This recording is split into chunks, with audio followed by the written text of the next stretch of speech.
Everything that comes into the facility crosses the scale. All the trucks are weighed.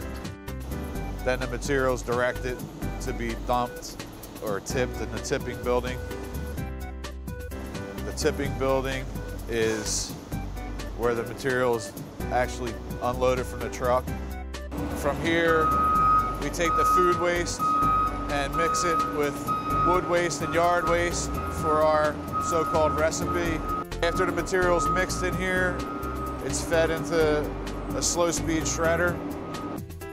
The shredder discharges onto this conveyor belt here. There's a belt magnet that takes your spoons, knives, forks, soup cans out of the mix. So the material that's fed into the shredder will come up here, across this belt, and we'll have actual laborers here extracting any plastic that makes its way through the process, discharging here into this bin to go out as residue. That takes the material, discharges outside to what is known as our pre-compost area. This is where the material will fall off the conveyor belt, and a loader will come in here, scoop it up, and form a windrow. Phase 1 is 4 weeks long, so we take the material, we get our right recipe, right mixture, right moisture content, build a windrow, cover it, and let Mother Nature do its work. Each windrow is designed to hold approximately between 500 to 700 tons of material. There's roughly 54 windrows here. Each windrow is about 185 feet long, 12 to 14 feet high, 20 feet wide, something along those lines. Typically, we build one windrow per day.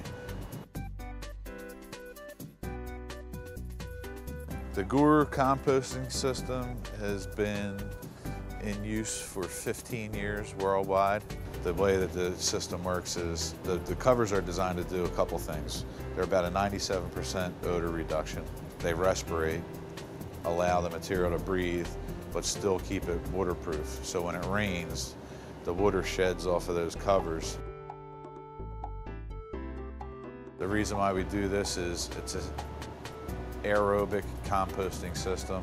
The way that the process works is the microorganisms that are on these materials are natural. The temperature is generated by the microorganisms, creating friction and eating the material. Typically, we're 150 to 160 degrees in our Fahrenheit in our windrows. We really don't want to exceed 175 to 180 degrees because that'll start killing off those organisms that are doing their job.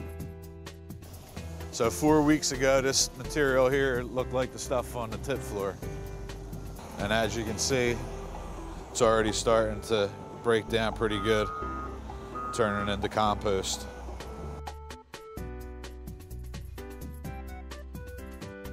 So these windrows you see here were uncovered this morning. This material here is 6 weeks old, so this will be going from phase 2 to phase 3, which is our uncovered windrows, basically just drying the material out before we start screening. Material from phase 3.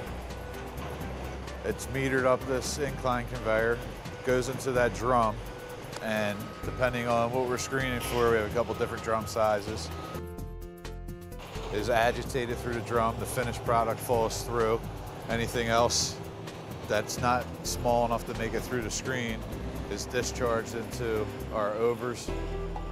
We make a few different products. We make a manufactured topsoil, we make compost, and then we have a compost mulch mix. It naturally gets dark, like black. So it's a natural,